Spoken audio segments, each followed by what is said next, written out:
Pagbasa mula sa mga gawa ng mga apostol.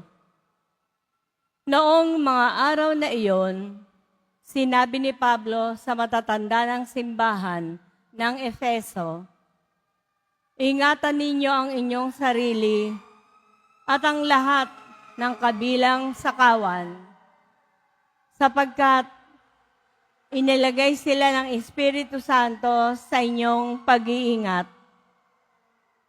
Pangalagaan ninyo ang simbahan ng Diyos na kanyang tinubos sa pamamagitan ng kamatayan ng kanyang sariling anak. Alam kong pagkaalis ko'y magsisipasok ang mga mababangis na asong gubat at walang patawad na sisilain ang kawan. Mula na rin sa inyo ay lilitaw ang mga taong magsasalita ng kasinungalingan upang mapasunod ang mga alagad, at sa gayon ay mailigaw sila. Kaya't mag-ingat kayo at alalahanin ninyong tinuruan ko kayo gabit araw sa loob ng 3 taon, at maraming luha ang pinuhunan ko.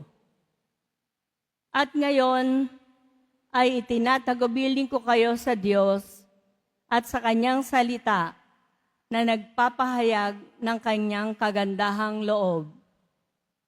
Siya ang makapagpapatibay sa inyo at makapagbibigay ng lahat ng pagpapalang inilaan niya sa lahat ng kanyang pinapaging banal. Hindi ko hinangad ang pilak, ginto, o pananamit ni numan. Alam ninyong nagbanat ako ng buto upang kumita ng ikabubuhay naming magkakasama. Sa lahat ng pagkakataon, ipinakita ko sa inyo na sa pamamagitan ng ganitong pagpapagal ay dapat ninyong tulungan ang mahihirap. Alalahanin ang mga salita ng Panginoong Hesus. Higit na mapalad ang magbigay kaysa tumanggap. Pagkasabi nito, lumuhod si Pablo at nanalangin kasama nila. Silang lahat ay umiiyak at hinagkan si Pablo.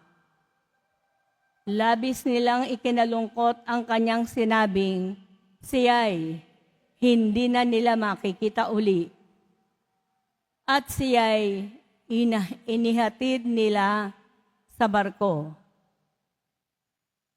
Ang salita ng Diyos. Salamat sa Diyos.